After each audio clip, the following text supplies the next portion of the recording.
오늘은 7월 1일 시편 107편 1절부터 22절입니다. 오늘 본문을 보게 되면 하나님의 은혜를 받는 사람들이 나오는데 그 은혜를 받는 사람들이 세 부류가 있다고 하는 거예요. 그 세 부류의 사람들이 하나님의 은혜를 받는데 어떻게 은혜를 받는가 한번 살펴보고자 합니다. 그런데 이 세 부류의 사람들은 전부 다 죄인이에요. 그런데 시편 기자는 그들이 지은 죄에 관심을 두기보다는 그 죄악 가운데에 그들이 부르짖음으로 하나님의 은혜를 받는 장면에 주목합니다. 즉 죄인일지라도 하나님께 부르짖으면 용서받고 구원받는다라는 것을 이야기하고 있죠. 1절부터 볼게요. 먼저 1절입니다. 여호와께 감사하라. 그는 선하시며 그 인자하심이 영원하미로다. 하나님께 감사하라라고 선포합니다. 왜냐하면 그 감사하는 이유가 있는데 그분은 하나님은 선하시며 그 인자하심이 영원하기 때문이다라고 표현하고 있어요. 인자하심은 히브리어로 헤세드라는 단어를 쓰는데요. 이 인자하다는 게 어떤 거냐면 그냥 아무에게나 인자한 게 아니라 언약 관계에 있는 사람에게 하나님은 그들을 사랑하신다는 뜻이에요. 즉 언약 관계에 있는 백성을 하나님이 사랑하는 것, 그것을 인자하심이라고 표현하고 있고요. 그러니까 여기서 말하는 인자하심이라는 것은 하나님과 언약 관계에 있는 이스라엘 백성들을 말하는 거고, 이 헤세드의 은혜는 누구에게 있느냐면 하나님과의 언약 관계에 있는 저와 여러분들에게 있는 것이다 라는 것이죠. 자, 그들이 어떤 고통을 당하는가 볼게요. 먼저 4절이에요. 그들이 광야 사막길에서 방황하며 거주할 성읍을 찾지 못하고 줄이고 목이 말라 그들의 영혼이 그들 안에서 피곤하였도다. 이에 그들이 근심 중에 여호와께 부르짖음에 그들의 고통에서 건지시고 또 바른 길로 인도하사 거주할 성읍에 이르게 하셨도다. 9절도 읽어볼게요. 그가 사모하는 영혼에게 만족을 주시며 줄인 영혼에게 좋은 것으로 채워 주심이로다. 여기 보면 이들이 광야길에서 길을 잃었다고 표현하고 있어요. 이게 무슨 말이냐면 이 본문의 배경은 학자들은 어떻게 보고 있느냐면 이스라엘 백성들이 바벨론으로 포로로 잡혀가고 있다가 이제 포로 70년이 지나서 포로 귀환 시대가 되어서 그들이 이스라엘 땅으로 다시 돌아오는 장면이 있어요. 그 돌아오는 장면을 배경으로 한 시다 이렇게 표현하고 있는데요. 그러다 보니까 광야길을 걸어서 이스라엘로 돌아가는데 이정표가 없잖아요. 그러니까 바벨론에서 이스라엘 땅으로 오는데 길을 잃어버린 겁니다. 길을 잃다 보니까 불안하고 두렵고 그리고 배고프고 물도 없고, 그러니까 자기의 생명을 잃을까 봐 두려워하는 그 모습을 표현하는 것이 4절이다 라는 거예요. 그래서 그들이 근심 중에 뭐 하느냐 하면 여호와께 부르짖었다. 왜 부르짖어요? 근심이 있으니까 부르짖는다. 그랬더니 하나님께서 그들을 그 고통에서 건져주셨고 9절을 보니까 줄인 영혼에게 좋은 곳으로 채워주셨다 이렇게 표현하고 있어요. 여러분 기억하셔야 될 게 이 헤세드, 하나님과 언약 관계에 있는 백성들에게 하나님은 선하시고 인자하신 하나님이라는 거예요. 그러다 보니까 그들이 길을 잃을 때 하나님은 어떤 분이냐? 길을 인도해 주시는 분이고, 그들이 줄일 때에 그들의 줄인 배를 채워주시는 분이 누구다? 하나님이다. 인도하시고 보호하시고 공급하시는 하나님, 그 하나님을 그들이 믿었기에 근심 중에 뭐 했습니까?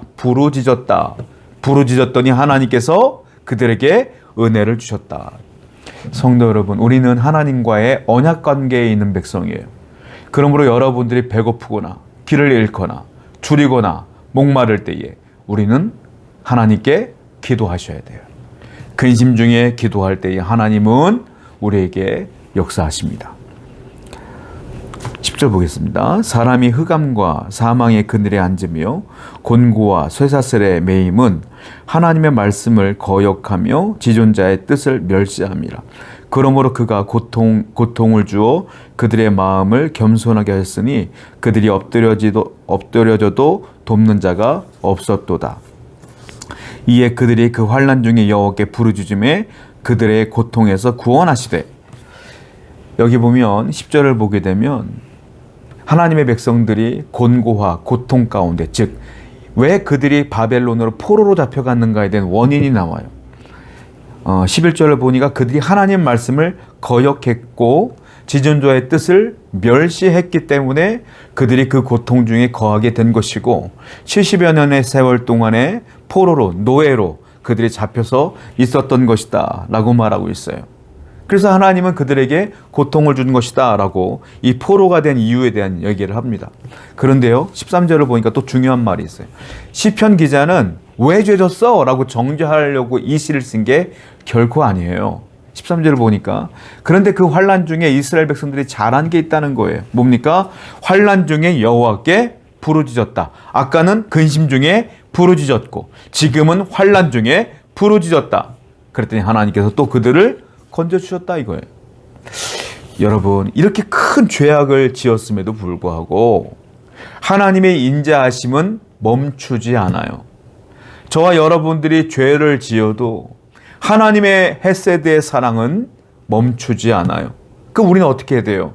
그 고통 중에 죄를 깨닫고 그리고 하나님께 기도해야 된다는 거예요. 자, 중요한 게 뭡니까? 죄를 지은 게 문제가 아니라 죄를 깨닫는 게 중요하다. 죄를 깨닫는 것은 하나님께 나아가는 출발점이에요. 이스라엘 백성들이 하나님께 범죄한 것을 깨달았기 때문에 뭐 했어요? 부르짖은 거예요. 기도는 누가 합니까? 죄를 깨달은 자가 하는 거예요. 기도는 누가 합니까? 하나님의 은혜를 확신하는 자가 기도하는 거예요. 오늘도 기도로 승리하시는 여러분 되기를 축원드립니다. 17절이에요. 미련한 자들은 그들의 죄악의 길을 따르고 그들의 악을 범하기 때문에 고난을 받아 그들은 그들의 모든 음식물이 싫어하게 되어 사망의 문에 이르렀도다.